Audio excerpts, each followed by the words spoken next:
इस वक्त आप आराम से बैठकर इस वीडियो को देख रहे हैं, मगर मैं आपको कहूं, आज जिस जगह पर आप अभी बैठे हो वो जमीन आज से करोड़ों साल पहले 8,500 डिग्री के तापमान से उबल रही थी, या जिस जगह पर आप बैठे हैं वो जगह लाखों सालों तक बर्फ से ढकी हुई थी। ये दोनों बातें सच हैं। इस 15 मिनट की वीडियो के अंदर आप पृथ्वी के 450 करोड़ साल के सफर को देखने वाले हैं।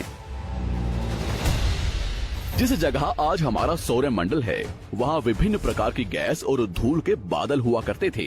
वैज्ञानिकों के मुताबिक इन धूल के बादलों से दूर एक तारा हुआ करता था।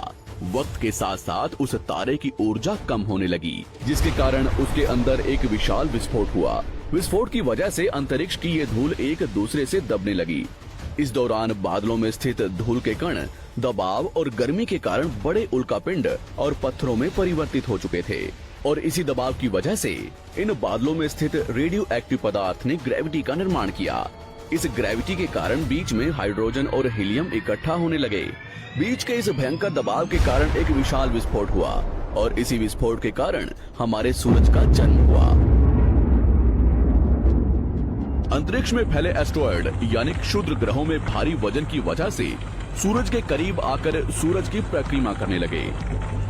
धीरे धीरे इन्हीं एस्ट्रॉयड में भारी टकराव हुआ, जिसके फलस्वरूप मरकरी, विनस, अर्थ और मार्स जैसे ग्रहों का निर्माण हुआ। वैज्ञानिकों के मुताबिक उस वक्त पृथ्वी और मार्स यानी मंगल ग्रह के बीच थिया नामक ग्रह सूरज की परिक्रमा किया करता था। पृथ्वी पर ग्रेविटी होने की वजह से सूरज की परिक्रमा करने वाले एस्ट्रॉयड अब पृथ्वी की परिक्रमा करने लगे, और धीरे धीरे करोड़ों सालों तक ये पृथ्वी पर गिरते रहे। और ऐसी घटना हमारे पड़ोसी ग्रह थिया पर भी हो रही थी, जिसके कारण थिया पृथ्वी के और करीब आने लगा और आकर पृथ्वी से टकराया। इस भयंकर टकराव की वजह से पृथ्वी के हिस्से कणों के रूप में अंतरिक्ष में फैल गए और एक रिंग्स की तरह पृथ्वी की परिक्रमा करने लगे। इन्हीं परिक्रमा करते हुए कणों में टकराव होने लगा, जिसके कारण हमारे चांद का निर्माण हुआ। उस वक्त पृथ्वी पर सिर्फ एक ही समुद्र हुआ करता था, और वो था 1900 डिग्री सेल्सियस की तापमान पर उबलते हुए लावे का। उबल रही थी वो सारी चीजें जिसे आज आप अलग अलग नाम से जानते हैं। वक्त के साथ साथ पृथ्वी धीरे धीरे ठंडी हो रही थी, जिसके कारण पृथ्वी के भारी तत्व जैसे धातु और रेडियो एक्टिव पदार्थ पृथ्वी के केंद्र में जाकर इकट्ठा हो गए, और हल्के पदार्थ पृथ्वी की सतह पर आ गए। लाखों सालों तक पृथ्वी पर उल्कापिंडों की बरसात हुई, और इन गिरते हुए उल्कापिंडों में जमा था नमक, मिनरल्स और पानी। करोड़ों सालों तक इन उल्कापिंडों की बरसात होती रही, और धीरे धीरे पृथ्वी की ऊपरी सतह पानी से ढकने लगी।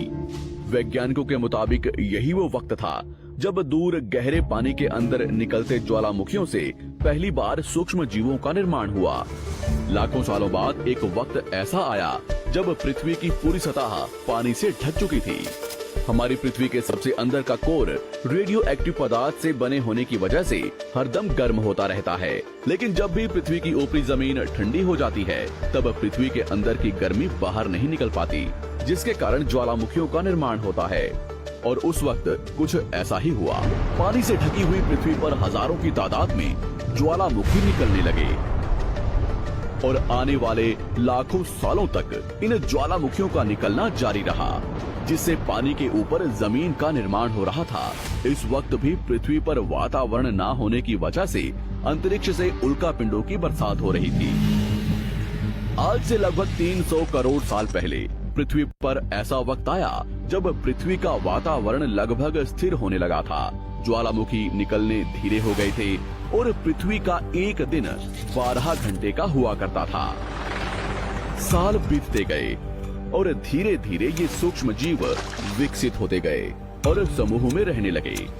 आज से लगभग 250 करोड़ साल पहले पहली बार पृथ्वी पर ऐसे जीवों का निर्माण हुआ जो जीने के लिए ये पानी के अंदर के मिनरल्स यानी खनिज पदार्थ और धूप का इस्तेमाल करते थे, और मल त्याग के रूप में ऑक्सीजन बाहर निकालते थे। इस वक्त तक पृथ्वी पर ज्यादातर ज्वालामुखी निकलने बंद हो चुके थे, और इन माइक्रोबैक्टीरिया की वजह से वातावरण में ऑक्सीजन की मात्रा बढ़ रही थी।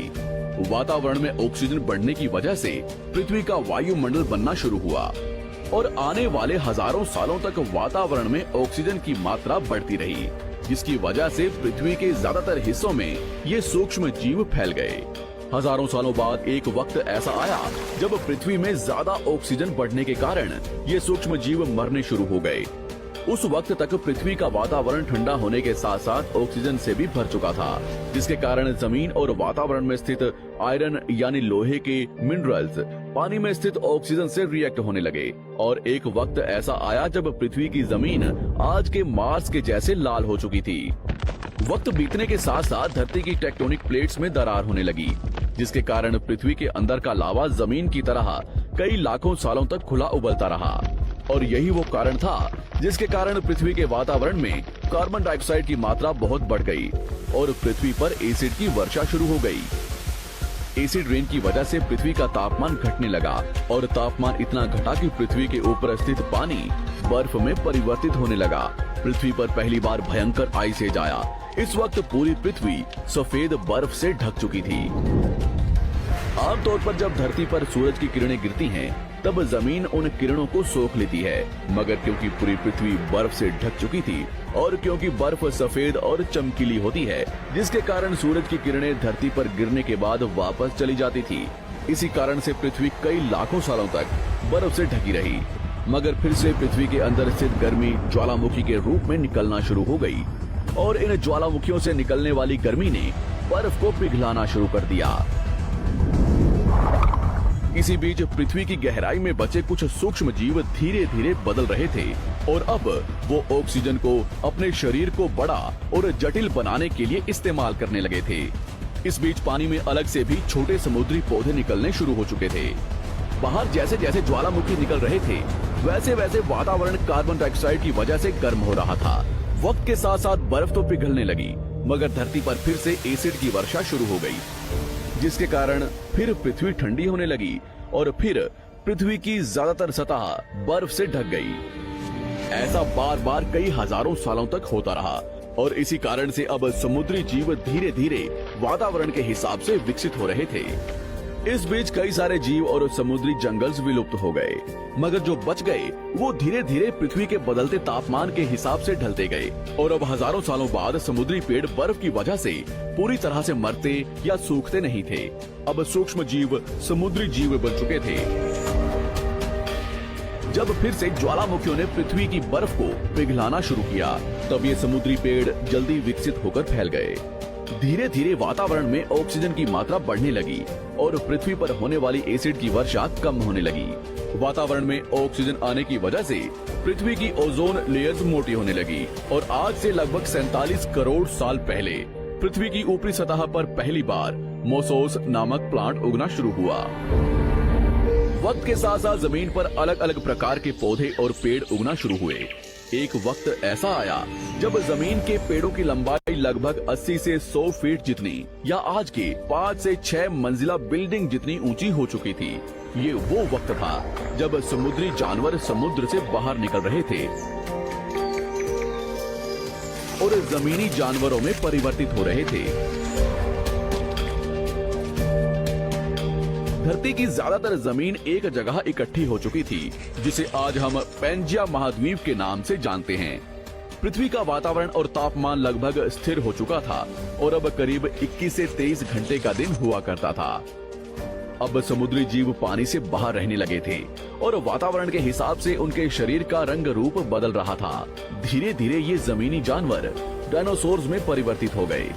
जिन डायनासोर्स ने पेड़ पौधे खाने शुरू कर दिए, उनका शरीर लंबा और विशाल रूप से विकसित होने लगा। कुछ डायनासोर्स शिकार किया करते थे, जिसके कारण वे छोटे और तेज होते चले गए।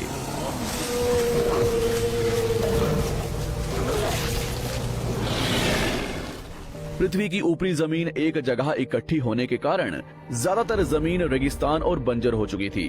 ज्यादातर जंगल समुद्र के करीब हुआ करते थे, जिसमें डायनासोर्स रहा करते थे। आज से लगभग 20 करोड़ साल पहले पैंजिया महाद्वीप टूटना शुरू हो गया। पैंजिया के विभाजित होने की वजह से पृथ्वी की ज्यादातर ऊपरी जमीन पानी के संपर्क में आने लगी, जिसके फलस्वरूप पृथ्वी पर हरियाली बढ़ती गई, जिस वजह से डायनासोर्स और ज्यादा विभिन्न और विशाल होते चले गए। डायनासोर्स ने आने वाले लगभग 20 से 30 करोड़ सालों तक पृथ्वी पर राज किया। उस वक्त डायनासोर्स समुद्र से लेकर जमीन और आसमान तक पूरी पृथ्वी पर राज किया करते थे। इस दौरान अफ्रीका से टूटा भारत सीधे आकर आज के तिब्बत से टकराया और इस टकराव की वजह से हिमालय का निर्माण हुआ। आज से लगभग 6.5 करोड़ साल पहले पृथ्वी की तरफ आज के माउंट एवरेस्ट से भी बड़ा लगभग 4.5 लाख करोड़ किलो जितना वजनीय उल्कापिंड लगभग 80,000 किलोमीटर प्रति घंटे की स्पीड से पृथ्वी की तरफ आ रहा था। पृथ्वी की सतह को छूते ही उसमें भयंकर आग लगी और वो जलते हुए सीधा पृथ्वी से टकराया। इस टकराव से निकलने वाली ऊर्जा आज के 10 करोड़ परमाणु बम एक साथ फटने के बराबर थी। जहां ये उल्कापिंड गिरा, वहां के जानवर और पेड़ तुरंत भाप बनकर जल गए। गिरते ही पृथ्वी पर पूरी तरह धूल फैलने लगी। समुद्र में भयंकर बाढ़ आने लगी। भूकंप और आग ने पृथ्वी को जलाना शुरू कर दिया। कुछ ही घंटों में पूरी पृथ्वी के वातावरण में हानिकारक गैस और धूल की वजह से पृथ्वी नर्क हो चुकी थी। डायनासोर्स, घुटन, आग और भूखमरी से पूरी तरह विलुप्त हो गए। इस वक्त हमारे पूर्वज जमीन के अंदर रहा करते थे, जिसके कारण वो इस विशाल प्रलय से बच गए। पृथ्वी का वातावरण पूरी तरह से काला और अंधेरा हो चुका था, जिससे धूप भी जमीन तक नहीं पहुंच पा रही थी। पृथ्वी के पेड़ और ज्यादातर जानवर विलुप्त हो गए। वातावरण में धूल और हानिकारक गैस के कारण पृथ्वी पर फिर से एसिड की वर्षा शुरू हो गई और फिर पृथ्वी ठंडी होकर बर्फ से ढक गई। लेकिन इस बार पृथ्वी की बर्फ लाखों सालों तक नहीं जमी रही और 80 से 90 हजार साल बाद ये बर्फ पिघलनी शुरू हो गई। जैसे ही धरती पर वातावरण फिर से पहले जैसा होने लगा, वैसे ही ये छोटे जीव जमीन से बाहर आना शुरू हो गए। उस वक्त पृथ्वी की बर्फ पिघलनी शुरू ही हुई थी, जिसके कारण अफ्रीका में घने ठंडे जंगल हुआ करते थे और इसी बीच ये जमीनी जीव बंदरों में परिवर्तित हुए। मगर जैसे जैसे पृथ्वी गर्म होने लगी, वैसे वैसे अफ्रीका के ये जंगल सूखने लगे। जंगल की चीजें खाने वाले बंदरों को खाने की कमी होने लगी। खाने की तलाश में इन बंदरों ने अपने पैरों पर चलना शुरू कर दिया, जिससे उन्हें दूसरे जानवरों के शिकार करने में मदद मिलती थी। धीरे धीरे बंदर एप्स यानी वानर में परिवर्तित हुए। खाने की तलाश में ये एप्स पृथ्वी के दूसरे हिस्सों में फैलने लगे और धीरे धीरे उनके शरीर का रंग रूप वहाँ के मौसम के हिसाब से बदलता गया। वक्त के साथ साथ हम आदिवासी बने। हमने हथियारों से लेकर आग का आविष्कार किया। हम धीरे धीरे इंसान के रूप में विकसित हुए। हमने धर्म से लेकर परिवार, भाषा और संस्कृति का निर्माण किया और वक्त के साथ साथ हम विकसित होते चले गए और आज हम इस पृथ्वी की सबसे विकसित प्रजाति बन चुके हैं। पृथ्वी को आज के जैसे बनने में लगभग 450 करोड़ साल का वक्त लगा है और हमें एक छोटे जमीन में रहने वाले जानवर से इंसान बनने में कई लाखों सालों का। मगर हमने इन 100 सालों में जितना पृथ्वी को गंदा और तबाह किया है, उतना आज तक किसी भी प्रजाति ने नहीं किया होगा। हम फिर से धरती को गर्म कर रहे हैं और कार्बन डाइऑक्साइड की मात्रा बढ़ा रहे हैं। वैज्ञानिकों का मानना है कि पृथ्वी पर फिर से विशाल परिवर्तन होने वाला है। भविष्य में पृथ्वी कैसी होगी, जानेंगे हमारी अगली वीडियो में।